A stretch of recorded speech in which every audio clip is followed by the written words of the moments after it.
Sanskriti University for excellence in life. BTech Agri BSc lateral entry. Hey.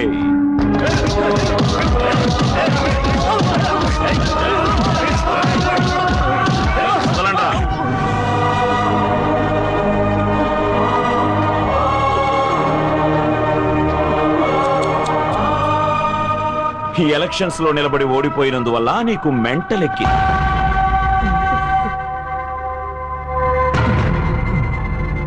ఇది ఇంకో ఎత్తు. దీని తర్వాత ఇంకో ఎత్తుంది, అది కూడా విను. రాయ్, ఊళ్ళో ఏంట్రా విశేషం? బాబాయ్ కూతురికి ఓణీల ఫంక్షన్ జరుగుతుందన్నా. నువ్వు తిన్నగా ఇంటికి వెళ్తున్నావు, మెంటల్ గానే వెళ్తున్నావు. ఊరంతా నువ్వు మెంటల్ అని నమ్మాలి. అక్కడ ఏ అమ్మాయికి అయితే ఫంక్షన్ జరుగుతుందో ఆ అమ్మాయిని నువ్వు గట్టిగా కౌగలించుకుని ముద్దులిస్తున్నావు. ఇవ్వలేదనుకో, వీడికి అమ్ముండదు. రై, నిప్పట్టించండి. మీరేం చేయకండి, మీరు చెప్పినట్టే చేస్తాను. ఈ ఎపిసోడ్ కి నేనే డైరెక్టర్. యాక్టింగ్ అవార్డు వచ్చే లెవెల్కు ఉండాలి. రాయ్, నేను చెప్పినట్టు నువ్వు చేయలేదో తిరిగి వచ్చేసరికి ఇక్కడ బూడిదే ఉంటుంది. పో.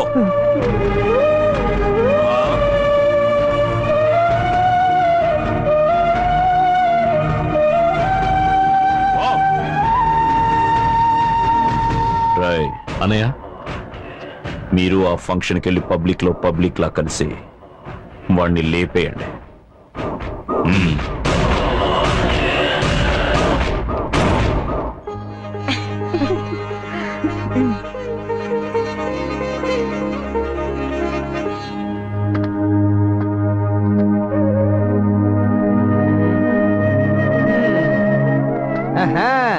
ఒక ఎమ్మెల్యేని ఇక్కడికి వస్తే చూసి చూడనట్టు ఊరుకుంటారా?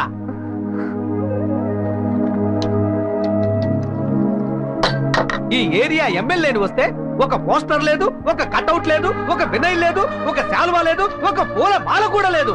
ఏంటే ఎన్నికల్లో ఓడిపోయి పిచ్చాడైపోయినట్టున్నాడు.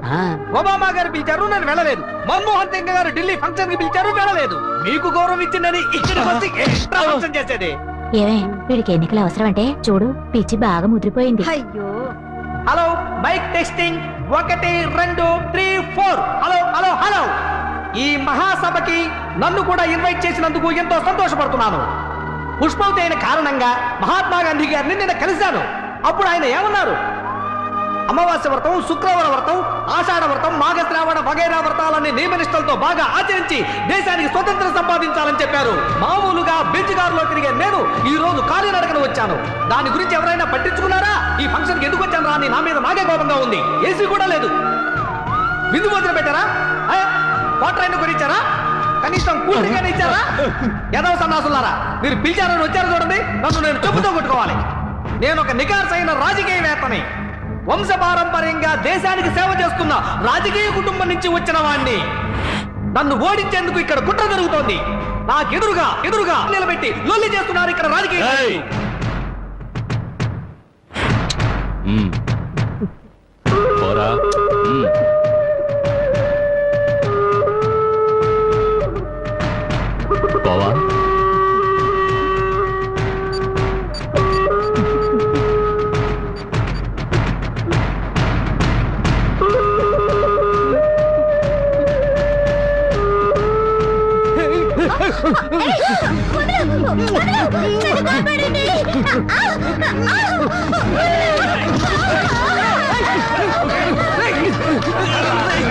ఎవరా మీరు?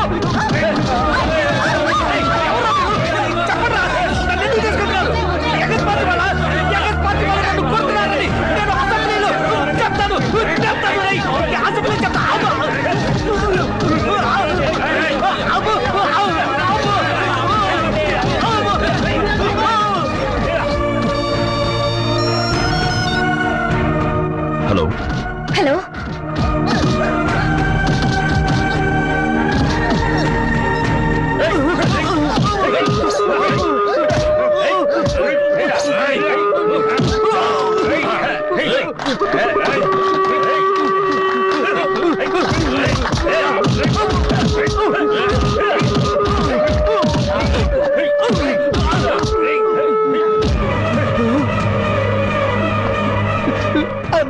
చెప్పినట్టుగానే అంత సక్రమంగా చేశాను కదా, మరి ఎందుకు కొడుతున్నారు? నేను కూడా అన్నయ్య చెప్పినట్టుగా చేయాలిగా మరి.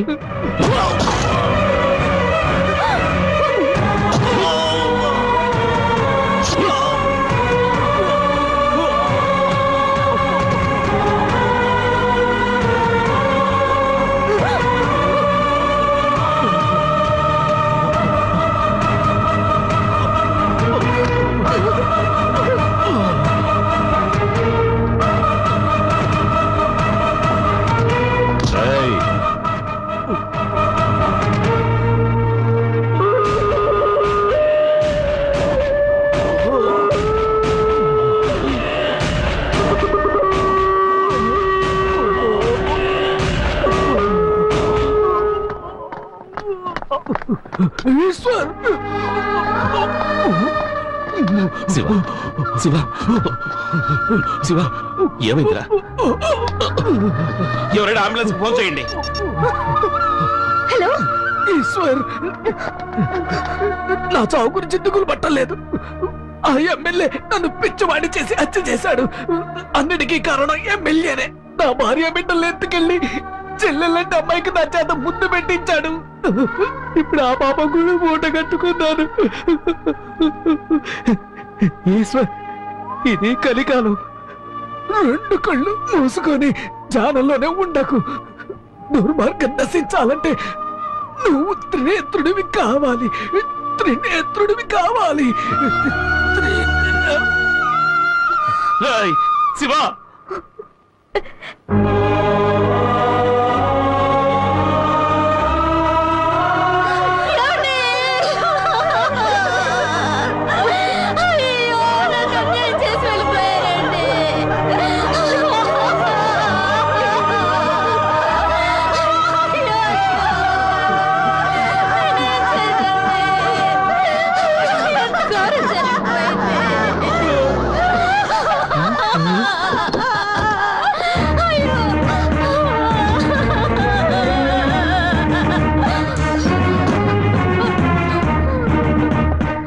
ఏంటయ్యా ఇక్కడ ఏం జరిగింది? నమస్కారం అండి. ఈ ఊళ్ళో రామయ్య కూతురు ఓణీల ఫంక్షన్ అయిందండి. ఆ ఫంక్షన్ లో పెద్ద మనిషి అయిన అమ్మాయిని పిచ్చాడు చేర్చడానికి వచ్చాడండి. అది చూసిన అక్కడ జనానికి కోపం వచ్చి కొట్టేసరికి పాపం చచ్చిపోయాడండి. దండాలయ్య గారు, అక్కడున్న జనం కాపాడకపోయింటే పాపం ఆ అమ్మాయి బతుకు నాశనం అయిపోయిండేదే. సార్ నమస్కారం అండి. ఆ పిల్లని కాపాడడానికి జనానికి ఎంతకంటే మార్గం తెలియలేదండి. అయ్యా అయ్యా నమ్మకండి, వీళ్ళు అబద్ధం చెప్తున్నారు. నా భర్తను చంపింది చుట్టుపక్కల జనం కాదయ్యా, అన్యాయంగా వీళ్ళే కొట్టి చంపేశారయ్యా. ఆయన పిచ్చివారు కాదయ్యా. మొగుడు చచ్చిపోయేసరికి పాపం ఈ పిచ్చి తల్లికి పిచ్చి ఎక్కింది ఇన్స్పెక్టర్ గారు. మీరు కరెక్ట్ గా చెప్పారండి. ఆడు పిచ్చాడా కాదని ఈ చుట్టుపక్కల జనాన్ని అడిగి తెలుసుకోండి, లేదా ఫంక్షన్ జరిగిన చోట అమ్మాయి బంధువులను అడిగి తెలుసుకోండి. వీళ్ళని నమ్మకండి అయ్యా. ఒక అమ్మాయిని మానభంగం చేయడానికి ప్రయత్నిస్తూ ఉంటే జనం చూస్తూ ఊరుకుంటారండి. సార్ వీళ్ళు నమ్మకండి, అబద్ధాలు చెప్తున్నాడు. వీళ్ళు 4-5 సార్లు జైలుకి వెళ్ళొచ్చాడు. వీళ్ళు చూడండి సార్, 2 ఏళ్ళు జైల్లో ఉండి ఇప్పుడే బయటకు వచ్చాడు. సార్ వీళ్ళందరూ ఎమ్మెల్యే మనుషులు, అతన్ని చంపింది వీళ్ళే. నేను నా కళ్ళారా చూశాను. సార్ నాదొక చిన్న సందేహం. ప్రజాసేవే జయంగా బతుకుతున్న ఎమ్మెల్యే గారి మనుషులు అయిన మేము ప్రజలం కాదా అండి? మీరే చెప్పండి. ఇక్కడ ఎవరయ్యా ఈశ్వర్?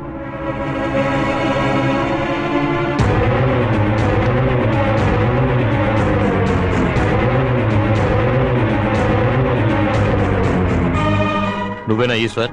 అవును. నువ్వేనా పోలీస్ స్టేషన్కి ఫోన్ చేసింది? సరే, నువ్వు నిజం చెప్పు, ఇక్కడ ఏం జరిగింది? చనిపోయిన శివలింగం నా ఫ్రెండే. ఆ ఎమ్మెల్యే భుజంగం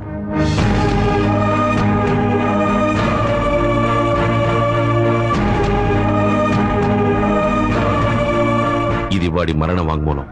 అర్థవుందని మీకు ఎన్నిసార్లు చెప్పినా మీరు బాగు చేయించలేదు. ఇప్పుడు ఓట్లాడడానికి వచ్చారు. 10 సంవత్సరాలు ఎమ్మెల్యేగా ఉన్నారు. మీ నియోజకవర్గానికి ఏం మేలు చేశారు?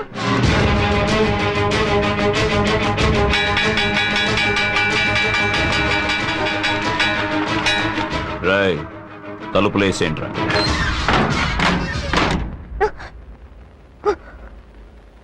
ఏమే, నువ్వు వేసే ఒక్క ఓటుకి నేను మొత్తం సాధించడమని చెప్పాలా?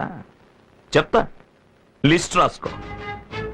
16 కొంపలు కూల్చాను, 10-15 హత్యలు చేశాను. ప్రజల డబ్బు 2 కోట్లు కొల్లగొట్టాను. 200 ఎకరాల గవర్నమెంట్ భూమిని నా పేరు రిజిస్టర్ చేయించుకున్నాను. ఇందులో దెబ్బతిన్న వాళ్ళు 200 మంది, ఊరొదిలి పారిపోయిన వాళ్ళు 300 మంది. ఇది కాకుండా నా విరోధులు 30 మందిని లేపేశాను, అందగత్తెలు 10 మందిని. ఇదే నువ్వు అడిగిన నా 10 ఏళ్ల సాధన. ఈ ప్రశ్నలు అడిగే పని నీ పిల్లలతో పెట్టుకో. నన్నడిగేవనుకో, మంటల్లో మసి చేసి విభూదిగా పెట్టుకుంటా. మీ టీచర్ అడిగిన ప్రశ్నకి వివరంగా సమాధానం చెప్పా. తప్పకుండా నాకే ఓటేస్తుంది, మర్చిపోకండి. మర్చిపోకూడదు. మన వాళ్ళందరినీ నేను కోరుకునేది ఏమిటంటే, అందరూ బాగా అలసిపోయి ఉంటారు కనుక ఫుల్లుగా తాగి మూసుకొని పడుకోండి. అన్నయ్య, ఉమ్, మనం ఇంతవరకు 40 లక్షలు ఖర్చు పెట్టాం. అందులో 3 లక్షలు పోస్టర్స్ కే ఖర్చు అయ్యాయి. కానీ వాళ్ళు ఇంతవరకు ఒక్క పాంప్లెట్ కూడా పంచిపెట్టలేదు. అది మాత్రమే కాదన్నా, మన పేరు లేని గోడే లేదు. వాళ్ళు కనీసం గోడ మీద గీత కూడా గీయలేదు. ఇంకా నువ్వు మాట్లాడకూడదు. అయ్యా, మీరు వెళ్ళని సందు లేదు, దూరని ఇల్లు లేదు, చూడని మనిషి లేడు, అంతెందుకు పట్టుకోని కాళ్ళు కూడా లేవు. అలాంటప్పుడు ఈయన ఎదిరించి ఏ ధైర్యంతో నిలబడుతున్నాడు వాడు? రేయ్, ఏమన్నా రే అంటావ్? రేయ్. అయ్యా, మిమ్మల్ని ఎదిరించి వాడు ఏ ధైర్యంతో నిలబడ్డాడండి? ఉట్టికెగరలేనమ్మ స్వర్గానికి ఎగరాలనుకున్నట్టు వీడు నన్నేమీ చేయలేడురా. పోయిన ఎలక్షన్స్ లో 1 లక్ష ఓట్ల తేడాతో గెలిచాను. ఈ ఎలక్షన్స్ లో మొత్తం 3 లక్షల ఓట్లు నాకే. అన్నా అన్నా, తెల్లదోనే బాంబు వేసేసాడన్నా. అంతా అయిపోయింది, కొంప మునిగిపోయింది. మీరు ఓడిపోవడం ఖాయమన్నా. రేయ్, ఏంట్రా వాగుతున్నా? నేనేం వాగట్లేదన్నా, ఆ టీవీ చూసి ఊరే బొగ్గుమంటోంది. వెళ్ళండి అన్నా, వెళ్ళి టీవీ చూడండి. ఇకపైనే అసలు పని మొదలవుతుంది. రేయ్,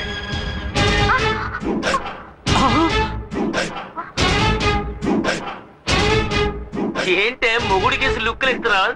పోవే. ఏ కాంట్రాక్టర్, చెప్పన్నా. వీళ్ళంతా ఎవరో తెలుసా? తెలీదన్నా. ఇదిగో ఇక్కడ నించున్నారే పబ్లిక్. వీళ్ళ అమ్మ, బాబు, అక్క, చెల్లెలు, పెద్దమ్మ, పెదనాన్న, చిన్నమ్మ, చిన్నాన్న, బావలు, మరదళ్ళు, మనవళ్ళు, మనవరాళ్ళు మొత్తం అందరినీ దించేశా. వీళ్లతో రోడ్డు వేయించు. వీళ్ళలో ఏ ఒక్కరు నోరు ఆ రోజు తెరిచినా మీటింగ్ లో బఠానీలు అమ్ముకునే వాళ్ళంతా మెంట్లుగాళ్ళన్నా. ఇప్పుడు చూసావా, అయ్యగారి భాగవతం ఊరంతా తెలిసిపోయింది. అంతా ఈ టీవీ వల్లేరా? ఏయ్! ఎమ్మెల్యే రే రాజు, అన్నయ్య, ఇంకో 10 నిమిషాల్లో ఈ త్రిశూలం టీవీ ఉన్న చోటు ఉండకూడదు. నేలమట్టం చేసేయండి. అలాగే అన్నయ్య. రేయ్, రండ్రా.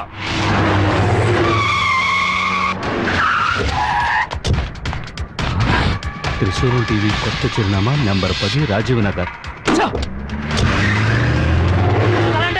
ఇక్కడ జరిగిన గొడవకి ఆ దుర్మార్గుడు భుజంగమే కారణం. నేను నిఘాసైన వాణ్ణయ్యా. ఈ దేశ ప్రజలకు ఏదైనా మంచి చేయాలనుకుంటున్నాను. నా కడుపు రగులుతోందయ్యా. నా ఉసురు తగిలి వాడు ఏదో ఒక రోజు ఖాళీ మాడి మసైపోతాడు, నాశనం అయిపోతాడు. అన్నయ్య, లైవ్ లో చూపించి పరువు తీసుకున్నాడు రా.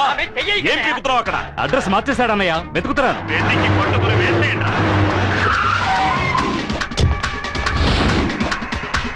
క్షమించండి, త్రిశూలం టీవీ నెహ్రూ వీధికి మార్చబడింది.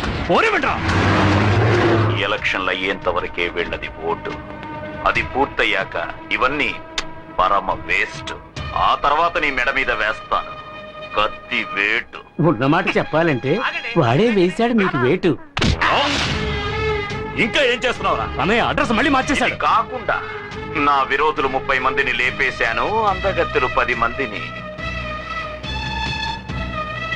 దుర్మార్గుడా, మంటల్లో మసి చేసి విభూదిగా పెట్టుకుంటా. తను కేవలం తీగలాగితే దాంతో మీ డొంకంతా కదిలిపోయింది. అయితే ఒకటి, తాను మిమ్మల్ని అవమానించడం కోసం అలా అడగలేదు. కెమెరాకు సూట్ అయ్యే ప్రశ్నలే అడిగింది. మీరు కొంచెం మేకప్ తో వెళ్ళుంటే బాగుండేది. మూసుకో. మళ్ళీ క్షమించండి, త్రిశూలం టీవీ పాత అడ్రస్ కే. పాత అడ్రస్ కే. త్రిశూలం టీవీ ఇదే అడ్రస్ లో సంచలన వార్తలతో రండి పెడదాం.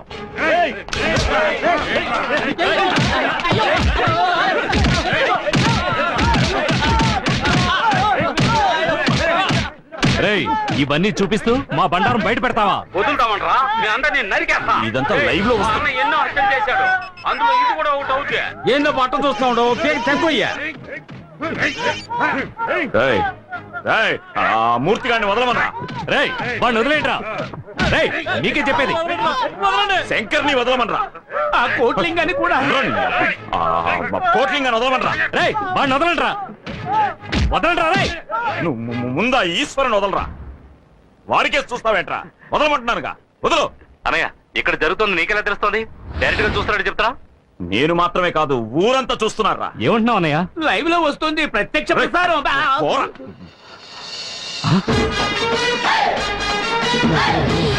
నేను గెలవడం కోసం ఎన్ని హత్యలైనా చేస్తావురా. ఏయ్, వెంటనే వచ్చేయండి రా. రేయ్, ఇచ్చిన బిల్డప్ చాలరా, నోరు మూసుకుని పో.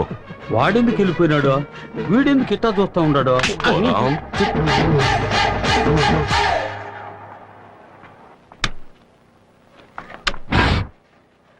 ఇండిపెండెంట్ అభ్యర్థి శివలింగం 17 ఓట్ల మెజారిటీతో ముందంజలో ఉన్నారు.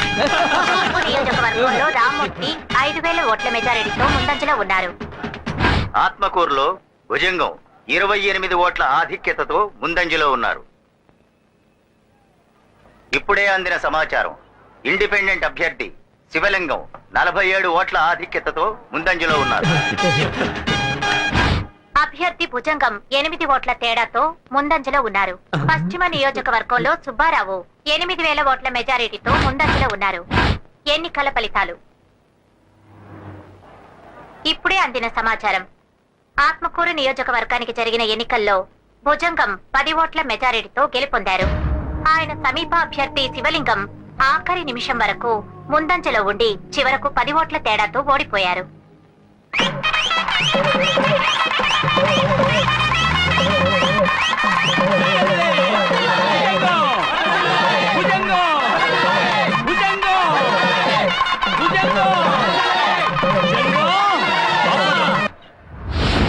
ఎందుకురా పూలమాల? ఏంటన్నయ్య, మూడోసారి గెలిచావుగా. ఎన్ని ఓట్లతో? 10 ఓట్ల తేడాతో గెలిచామన్నా. అయ్యా, 10 ఓట్లు 1000 ఓట్లు, గెలుపు గెలిపే. దొంగ ఓట్లు ఎన్ని వేశారు? 25,000 ఓట్లు అన్నయ్య. అవి వేయలేదంటే చెప్పరా. వేయలేదంటే ఓడిపోయి ఉండేవాళ్ళం. నేను ఓడిపోయే పరిస్థితి కలిగించింది ఎవర్రా? ఎవర్రా? ఈశ్వర్ అన్నయ్య. ఏంట్రా ఈశ్వరి? రాయ్, ఆ పూలమాల అలాగే ఉంచుకోండి. వాడి శవానికి వెయ్యాలి. రాయ్, లాక్కురండి రావండి.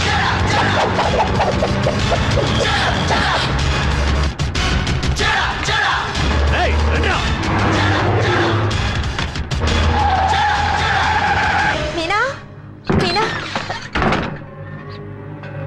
ఏంటన్నపూర్ణ అంత కంగారుగా ఉన్నావు? ఆ ఎమ్మెల్యే గారు మళ్ళీ ఎన్నికల్లో గెలిచాడు. ఎప్పుడు మా ఇంటి మీదకి వచ్చి పడతాడు అని భయంగా ఉంది. కాసేపు మీ ఇంట్లో వెళ్తాను. దానికి ఇంతగా అడగాల, కావాల్సినంత సేపు ఉండు.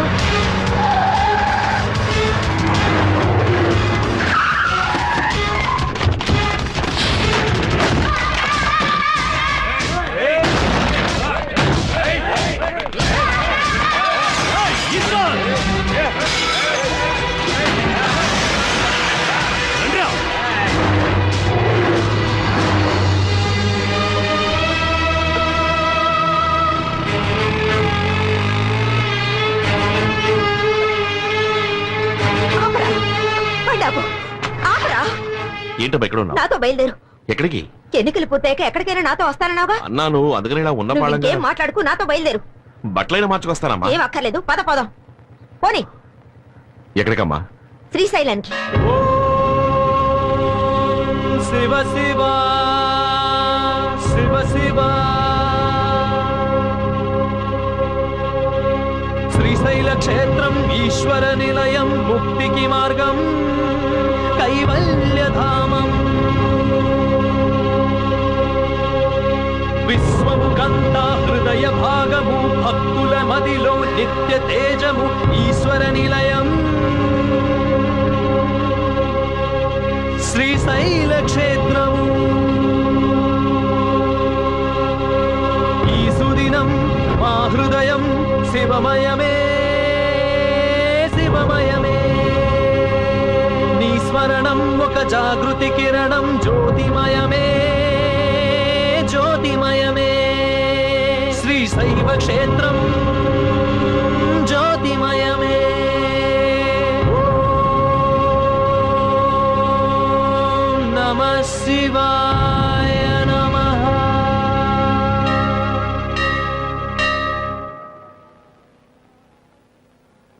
రా.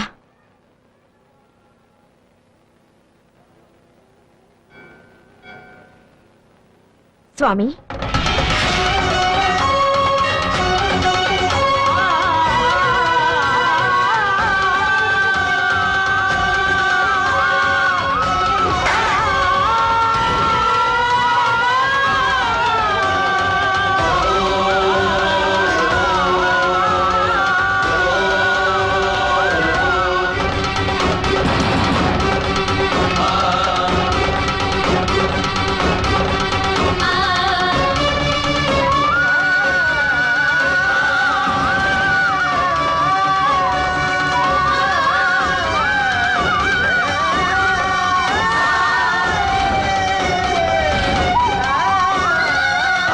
రండి.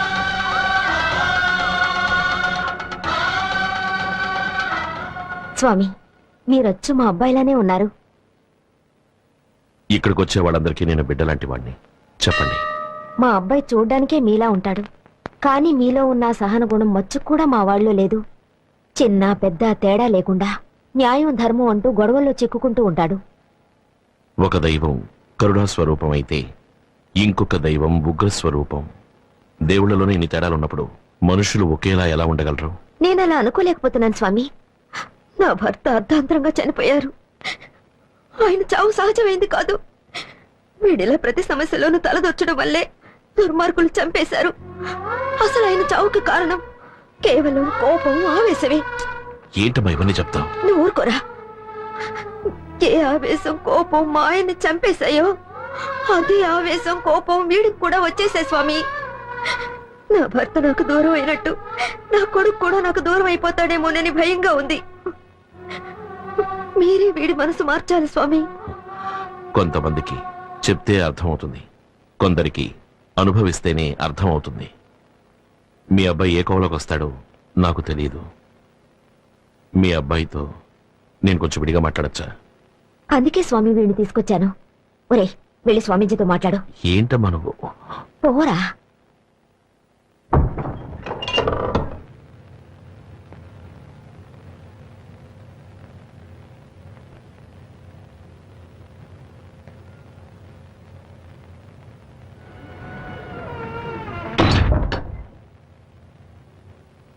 ఎందుకు బాబు మీ అమ్మగారిని ఇబ్బంది పెడతావు? అయ్యో, ఆవిడ గురించి వదిలేయండి స్వామి.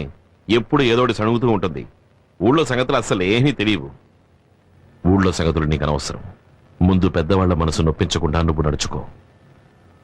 అందుకని సామాజిక స్పృహ ఉండకూడదని నేను చెప్పడం లేదు. ప్రతివాడికి సామాజిక స్పృహ ఉండాలి. గాంధీజీ హింసకు పాల్పడ్డారా? కత్తి చేత పట్టారా? ఎవరి మనసుని నొప్పించకుండా ఆయన దేశభక్తిని ప్రదర్శించారుగా. అందుకే ఒక సామాన్యుడు మహాత్ముడై ఈనాటికి జీవిస్తున్నాడు. సమాజం పట్ల నీకున్న శ్రద్ధని ఈ విధంగా చూపించు. సైన్యం శత్రువులతో పోరాడితే దాని పేరు యుద్ధం. ఒక పోలీస్ నేరస్తుడితో గొడవ పడితే దాని పేరు కర్తవ్యం. ఇప్పుడు నువ్వు గొడవ పడుతున్నావే, దాని పేరేమిటి? యుద్ధమా, కర్తవ్యమా? నేను చెప్తాను. రౌడీయిజం. బతికుండగా మనం చేసిన తప్పులకి చనిపోయిన తర్వాత మన ఆత్మ బాధపడకూడదు. నువ్వు చెప్పేది నాకు వినపడుతుంది, నేను చెప్పేది నీకు వినపడుతుంది. మన ఆలోచన కూడా ఆ దేవుడికి తెలుస్తుంది. ఒక మంచి మనిషికి చెడు ఆలోచనలు ఉండకూడదు. స్వామి, మనకి ఆలోచన ఒకటే, మాట ఒకటే. ఇంతవరకు మీరు మాట్లాడారు, ఇప్పుడు నేను మాట్లాడచ్చా? రావణాసురుడిని అంతం చేశాడే శ్రీరాముడు, ఆయన ఏమన్నా పోలీసా? కంసుడిని మట్టు పెట్టాడే మన శ్రీకృష్ణుడు, ఆయన ఏమన్నా సైనికుడా? చెప్పండి స్వామి. కాదు. మరి వాళ్ళు చేసిందేమిటి? రౌడీయిజమా? అది అసుర సంహారం. అప్పుడు నేను చేసింది అంతే. అందుకని నేను దేవుణ్ణి కాదు, స్వాములని కాదు. స్వామి, మీరు జ్ఞానులు, ఆధ్యాత్మిక చింతన ఉన్నవారు. మీ లక్ష్యం ప్రశాంతంగా జీవించడం. కానీ నేను ఒక సగటు మనిషిని. జీవించడమే నా లక్ష్యం.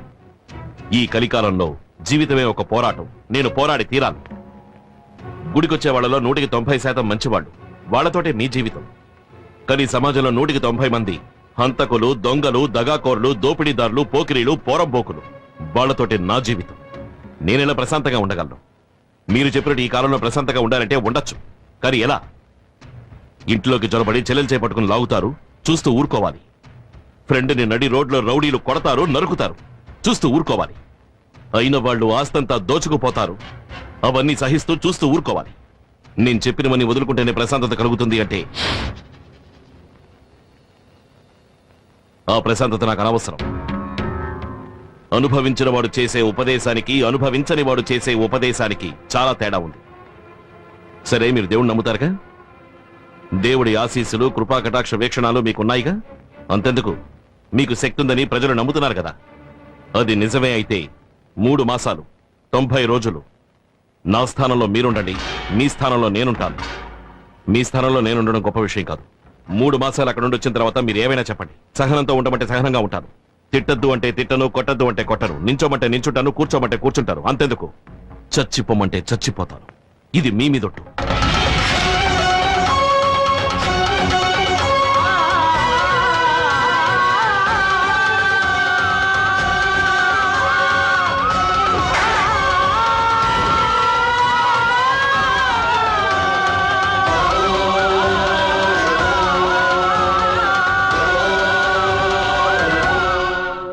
ఈశ్వరుడి మీదొట్టు.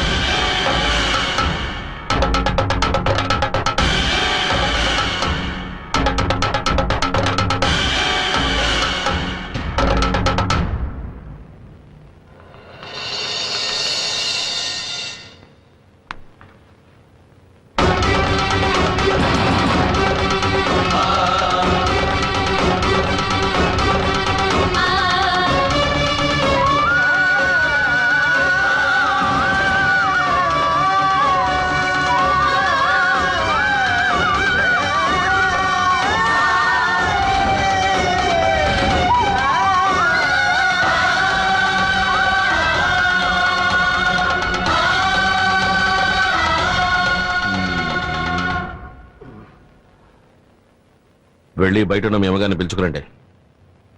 ఏంటి అలా చూస్తున్నారు? ఇంకో 3 నెలల వరకు ఆవిడే మీ అమ్మగారు. వెళ్ళండి. అమ్మా, స్వామీజీ పిలుస్తున్నారు, లోపలికి రండి. నన్నెప్పుడు ఏకవచనంతో పిలిచేవాడివి, స్వామీజీతో మాట్లాడిన 5 నిమిషాల్లో నీలో ఎంత మార్పు వచ్చేసింది. స్వామీజీ మహిమ. రా.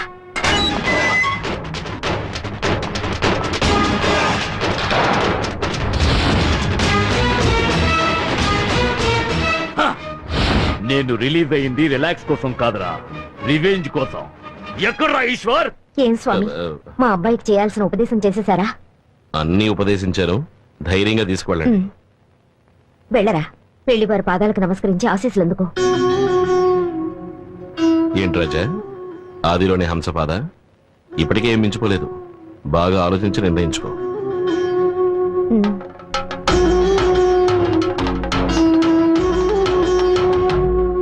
సార్, 3ోసారి గెలిచారు కదా, మీ నియోజకవర్గ ప్రజలకు ఏం చేయబోతున్నారు? వచ్చే ఎలక్షన్లో నాకు సీట్ రావాలి, మళ్ళీ నే ఎమ్మెల్యేనవ్వాలి. అప్పుడు ఆ ఈశ్వరుడికి నేనే శనీశ్వరుణ్ణి. ఎలక్షన్లైన మరుక్షణం ఆ ఈశ్వర్ని నేనే నా చేతులతో అడ్డంగా నరికేయాలి. అదేరా నాకు నిజమైన గెలుపు. నా నియోజకవర్గ ప్రజలకి నేను ముఖ్యమైన వాగ్దానం చేశాను, వెంటనే దాన్ని నెరవేర్చాలి.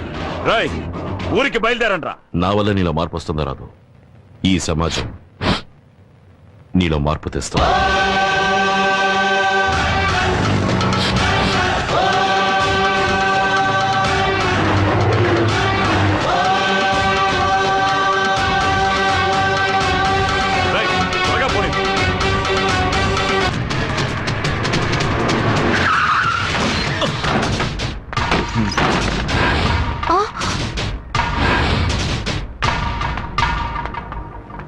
ఈశ్వర్ ఎక్కడున్నాడు? రాలేదు. నీ మొగుడేడే? ఎన్నికలు అవగానే వెళ్ళిపోయారు. ఎక్కడికి వెళ్ళారో ఏమయ్యారో నాకు తెలీదు. ఎక్కడున్నాడే ఈశ్వర్? టమాటా ఎంతమ్మా 30 రూపాయలమ్మా. అదేంటి 30 ఇవ్వండి. 40 రూపాయలే కదా. అంతేమ్మా, దొరకడం లేదు. చూసి కాస్త మంచి కాయలు ఇవ్వండి. ఏమయ్యా ఈశ్వర్, నువ్వు ఏనాడు ఈ మార్కెట్ లో అడుగు పెట్టిన వాడివి కొత్తగా అరటికాయలు కొనడానికి వచ్చావు? నమ్మలేకపోతున్నానయ్యా. నీ బోర్డు నమ్మకాన్ని తీసి పక్కన పెట్టు. ఇప్పుడే మా అబ్బాయి మారి నా మాట వింటున్నాడు. నువ్వు వాడిని బాగుపడినిచ్చేలా లేవే. కాసిన పచ్చిమిరపకాయలు ఇవ్వు.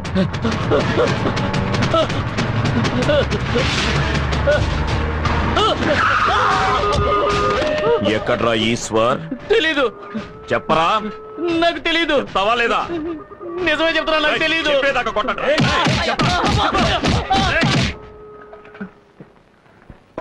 పెడదాం పద. వెళ్ళండ్రా, వెళ్ళి లోపల ఉన్న వాళ్ళని ఈడ్చుకుని